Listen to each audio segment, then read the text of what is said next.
Welcome to Suzanne's studio, and I'm Suzanne. My guest tonight is Dr. Paula Strauss. Dr. Strauss is a chiropractor, and she has been in practice in Campbell, California since 1996. And wait till you hear this. Paula is known as the Headache Doctor. So let's meet her. Paula? Hello. Welcome. I have to say welcome back because I interviewed you on another show and I was so impressed. I wasn't too crazy about the fact that you're so gorgeous and also a doctor, but I felt that you have so much to impart, and I really didn't know a lot. In fact, I knew practically nothing about chiropractic, and so thank you for being here. Thank you for having me back. You're welcome. I appreciate it so much. So tell us, how did you get started in your profession? Oh, well, I was really helped by a chiropractor in my early 20s, and then it took me another 8 years to get to chiropractic school after I moved here to California. And then I was 29, and I said, if I don't go now, I'm not going. So I took all the prerequisites, and I found out that Palmer West was right in Sunnyvale at that time. And so I was living here in Mountain View, and I decided to go. And I didn't know that much about chiropractic at that time, only that I had been helped. That's all. But you've taken, like a PhD would, yes. You've taken additional courses because yes. You do specialize in headaches and migraine headaches. That's right. I was actually in general practice, as you know, for right. about for 10 years, 11 years, and handling every kind of case. I am married, and when I got married, my husband had migraine headaches. So I was treating him in my general practice, and I saw that he was getting better. His quality of life was changing so much, and his prescription of Imatrix was gathering dust on the shelf, and that impacted our life together. So he was my first migraine patient, and then after being in practice for a while, I said, I think there's a population out there that really needs the help. They are completely underserved, they are completely over-medicated, and they don't have any choice. So he and I made the decision together to turn my practice to a headache and migraine practice. And you've been very successful and happy about that. Yes. I have to just read one thing. You said headaches, for the most part, don't come from the head. That's right. Tell us about that, Paula. Right. Well, there's a few things that can cause headaches that come from inside your head. So like a tumor would be something like that, an aneurysm or plaquing that you might see with multiple sclerosis, something like that. Eye diseases could produce a headache. But these things are relatively rare. And yet, they say 1 in 12 people in the United States will suffer from what they call a headache problem. A headache that comes back and back and back, and they're using medications on a daily or a weekly basis just to get by. So many of the structures that are causing pain in the head come from the base of the skull or the top of the neck, and that's where my specialty of treatment is. So we look to those areas. They could have pain in the forehead, they could have pain in the sinus, in the ears. It can be an overall sort of a vice grip kind of headache, or a migraine which has its own characteristics. And a lot of those things are coming from the base of the skull. And you can do this little test yourself. Find someone you know who has a headache and ask them where they think it comes from, and they'll get kind of a look on their face, and they will say, well, you know, I think it's kind of under here somewhere. They know. And if a patient does that in my office, I feel like, oh, I have a very good chance of helping that person. Yeah.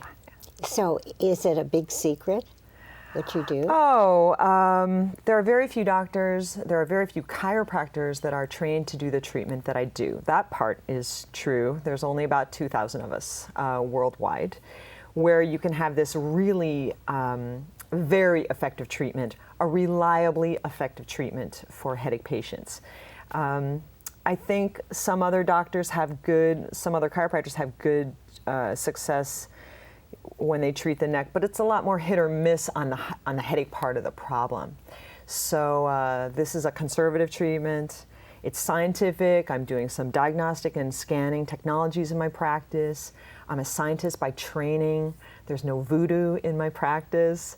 So I use a very conservative therapy and a stepwise approach. And if the patient will give me the time to help them, then we have a good chance of solving it. So. Well, you said that you have a couple of hot stories. Oh, right. Well, I'm using the word hot. You didn't say hot. Right, right. Well, I think a recent story that comes to mind is a man who had a trucking accident over Highway 17, and that was 2 years ago. And since then, he's had migraine headaches, regular headaches. He's had pain on the right side of his body from head to toe. He's seen everybody, the neurologist, the pain management specialist. He's had internists. He's had Stanford working on him. And when he finally came to me, we did a couple of treatments. We continued.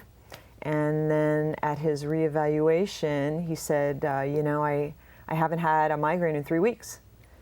And 3 weeks straight. So for him, that was a big thing because he was having a migraine every day or every other day. And also he said, in 2 years, I haven't slept through the night. And now I'm sleeping 8 hours. And he was like, that was like a miracle. And I think it's a miracle too, because it was not a pill that did that for him.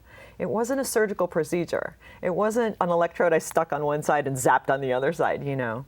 I simply did some good things for his alignment that changed the neurologic connections of the head, and he benefited from that very quickly. So remember, 2-year problem, no help, and then after 3 weeks, he said, he actually benefited from the beginning, you know, he just said, I haven't had a headache in 3 weeks. So he didn't tell me that until the 3 weeks had passed. Well, I think so many people are afraid to go to a chiropractor because of, you know, the cracking and all that stuff. Right. And I don't think it's, I don't know. Right. I've never been. No, you're right. And I always say to my patients, you know, there's nothing cracking. There's nothing breaking, tearing, or cracking. We call it popping. So I'll give you my first lesson that I give to my patients. It's a popping sound. And they are afraid. Many people are very skittish because I think some of the more general chiropractic moves are pretty rough on the neck. They can be. I think some doctors do muscle it more than others, and there are some that use more delicacy than others. But the treatment that I'm doing at the top of the neck, it's the neck is never twisted. We actually don't hear that clicking, popping sound. I use a special instrument to give that treatment. And so even patients, the most highly sensitive to being touched because they're in so much pain, can tolerate that treatment. So anybody pretty much can tolerate that treatment. If they can't, I have several other ways of affecting the same treatment in my office. Of course, every doctor has a couple different ways to do the same things so that they can adapt to the different needs of the patient. Does the patient that comes in get massage They automatically? I wouldn't say automatically. Oh, darn. I'm sorry. I have a couple massage therapists on my staff at my center. I have a naturopath also that's a doctor who uses herbs and vitamins and different kinds of more natural means to balance the body. So we have sort of an all-encompassing center there. But what I do with my evaluation and find out what the patient needs. If they need some massage work, if I think it will help, I do recommend it to the patient. We discuss it together if they want to add it into their treatment or not. When they're getting treatment from me, then they will often get some kind of muscle work from me. This can be cross fiber, which is not very comfortable. This can be trigger point work, not very comfortable. And we only do it for short amounts of time. So what I do with my hands, it's for a therapeutic outcome. And I don't think patients would want me to do that for more than a few minutes at a time. But the massage is for stress reduction, for adhesion release, for relaxation, and also to work out any of those muscle spasms that reoccur in a pattern that often happens with headache patients. Is their muscles fire in a kind of a pattern over and over again, and we have to break that pattern. So you said you brought a couple of visuals. Oh, I did. Oh, tell me about that. Oh, I'd be happy to. We missed the perfect spot to slip them in, so I'm glad you brought it up. So let's look at the first one, which is showing us the balance of the head and the neck on the spine. So here is a picture I have in my office showing you the head encased in this, the brain encased in the skull. You've got the good connection of the brain, the neurologic connections going down through. And here is the base of the skull and that first part of the spine. So when people point like this to their head, this is the thing that they are pointing to. So this is the balanced position. This is what we want to have. So now you can show us the imbalance position. The next one. The next one. The next one. Oh my. Right. Oh, So that's pretty ugly. Yes. Yes. We pretty. probably are. I'm sure I must look like that. Hello. Not that I can see. You're perfect. Oh, of in every course. way. So a lot of people will come in with postural shifts, and it's really easy to see that from the outside. In fact, somebody with a headache could, if they're wondering, they can look at any of their family photos and see, is my head constantly moved to the side habitually? So what happens there is you have the head tilting, you have all these muscular changes, so this is what I work on with my treatment. The bones get out of alignment and they put some kind of pressure on the neurologic structures right underneath the skull. And those structures are powerful. They control many of the automatic functions of the body: sleep, respiration, digestion, all the functions of the head and the neck, the connections into the eyes, ears, mouth, tongue, speech, all these things, sinus also included. So when you unblock this area, you get much better connection up into the head and the neck. And this is getting to the cause, where we were talking before about medications only masking the problem for headache and migraine patients. They take the headache away, but guess what? It always comes back. So what we're trying to do is disconnect that process. We want it so that the cause is addressed and the headache comes back less often, less frequently, and less intensely. And that's the goals for treatment with a headache patient. You are magical. Wow, thank you. I enjoy my work. You really. I enjoy my work. Well, Yeah. it shows, and you have so. I really wanted the audience to know about this, Paula, because you you. have so much information that can help people Right. instead of, going to your primary doctor and, that's not their specialty, and or whoever, Right. The doctors, and they give these meds. Yeah. And as you say, it just masks the problem. Right. Plus all the side effects you get from the meds. Right, and this is the number one phrase that patients come in and they will say, I do not want to take medications anymore. That's almost the first thing that always comes out of their mouth. And I really respect that. But you know what? We need medications with headache problems because there are times when the patient has to manage that. So medicine has its place. But we want to get to that underlying cause and reduce the dependence on medications. Any medical doctor will tell you that as well. They know that drugs are dangerous, but they don't look at the problem exactly the same way as I do. They're just not trained to. They're not trained to. Why don't they? Well, the mechanisms that we're working on, like in my practice, it's the neurologic connections to the upper part of the spine, the movement of the spine, the posture and the habits of the patient, the lifestyle. The anatomical features of neurology and anatomy are not discussed in the same way in medical school as they are in chiropractic school. For medical doctors, if the spine isn't cracked, if there's not a tumor, a bone disease, there's nothing wrong. And I think they miss a lot that way, of course. That's our place in the whole area of the health profession, is assessing movement, placement, and neurologic connections of the spine. So I think one day they will come around and see our value, and I do know several medical doctors who are great. We work together. We have good, powerful meetings over patients and working for their best interest. But there are still many who think we are quacks, and that's okay. I've been called a quack. Quack. Well, you're not. You're not. I know you're not. I know. The other Quirky, thing, maybe. I came up with, I thought, a very creative question, and I asked you this when I first, when we first met outside the studio, and I said, what would it be like if, say, I don't have any aches or pains, and I go to you? What would be the purpose of that? Right. So the place that chiropractors want to get to, it's the same place where, like, say, the dentist is, where people who care about their teeth, and which is mostly everybody, probably 95% of people, go to the dentist. Their teeth do not hurt. The gums are not a mess. They don't have to have a tooth pulled, but they're going for a checkup. So it's the same thing in my office. You can come in and be checked for good alignment. You can be checked for good neurologic connection, good posture, muscle imbalances. And even though there's no symptom, why wait for a symptom? Do you want to wait for the headache, the backache, the sciatic pain?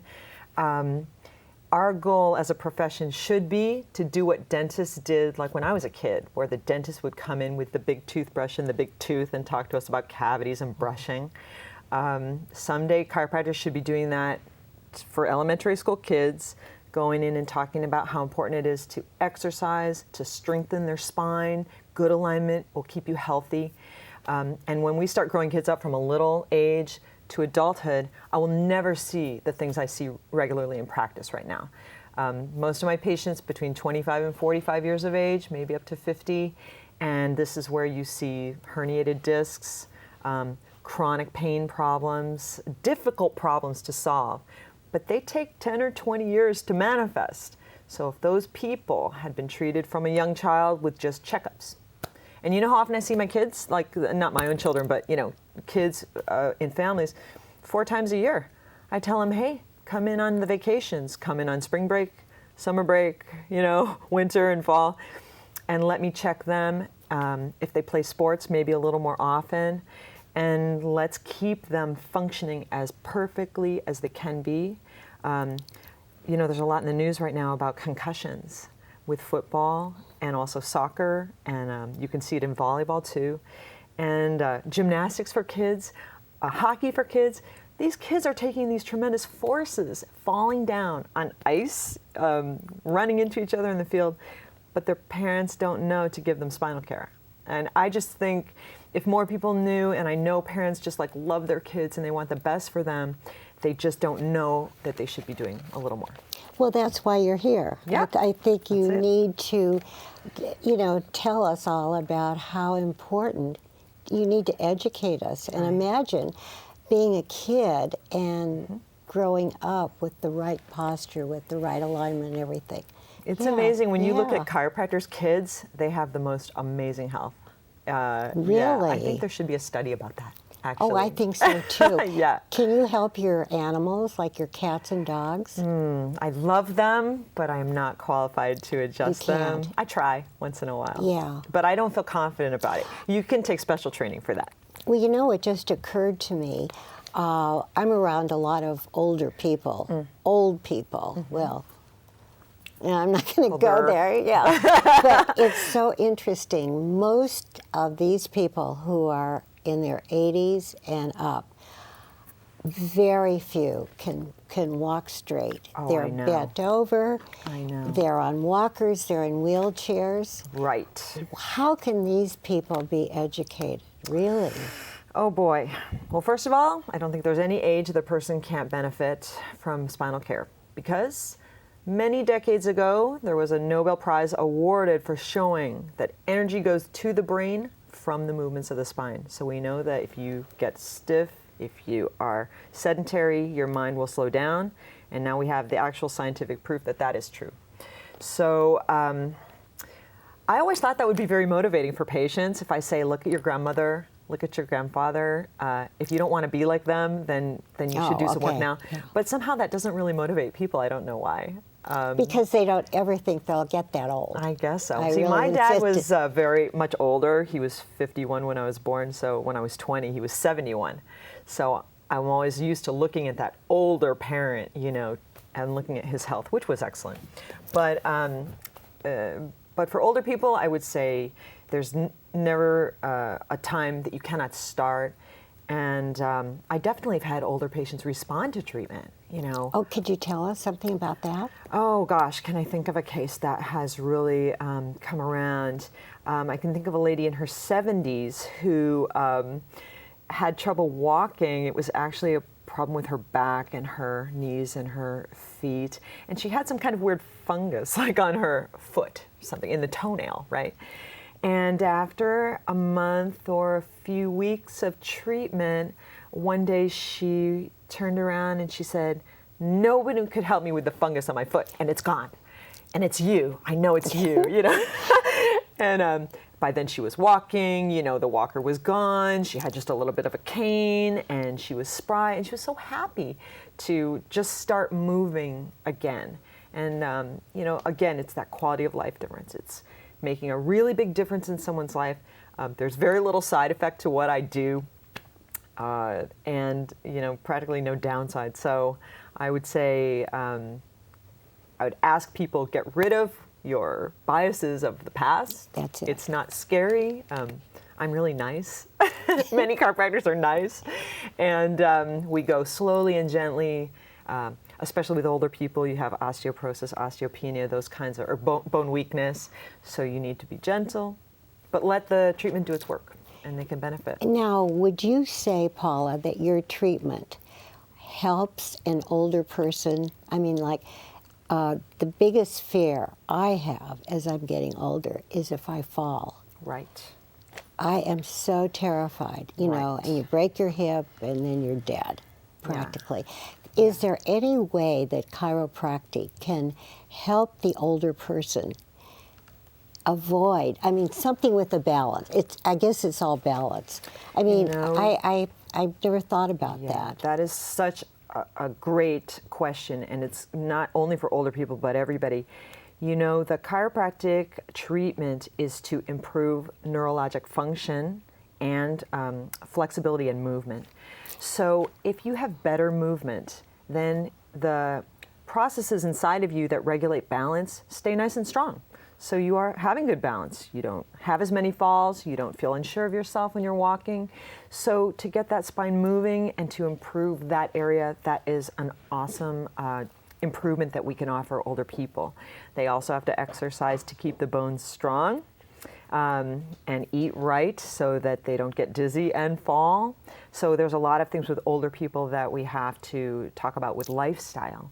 But as far as the neurologic part of keeping the patient moving and also strengthening that balance system, I can't think of another way that it can be done.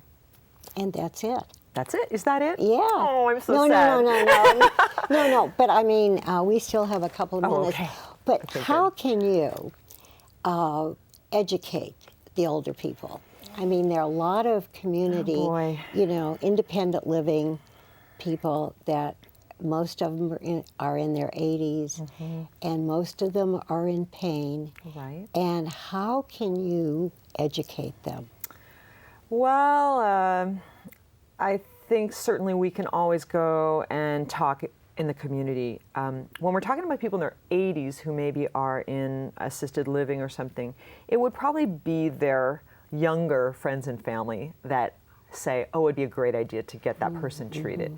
But if we're talking about somebody in 60s and 70s where that person is still driving, living independently, the most important thing they need to know is that Medicare covers chiropractic. And it's often a cost concern that we are dealing with. But we are included in all major insurance plans. Medicare included us because they know that we are valuable. And so with the correct evaluation and diagnosis, a person can have, you know, almost like every older person has insurance that will cover their treatment. And I believe this is probably the most important thing to them. I think you've hit on that. Oh, yeah. I really do. Yeah. But of course, those older people have also grown up with their doctors telling them we're quacks. So that's another issue to overcome. That's the other issue. Yeah. So there are many It's hard. issues. But just think, Yeah. you know, say a person has 15 or 20 years to live and they can feel good and not be in pain. Right. And, Rely less on medications Yeah. and side effects. yeah. Yes. That if they could believe that and do something about Right. it, really. Yeah. Well, here in California, people are so much more enlightened.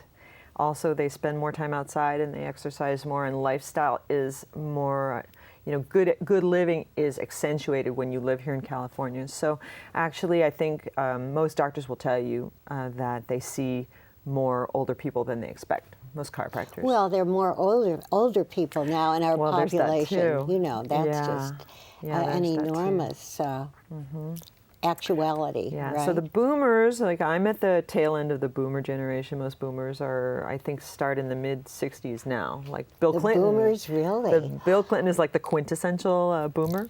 So this group of people that is aging, they don't believe in the old paradigm. They don't believe in retiring and sitting in their chair.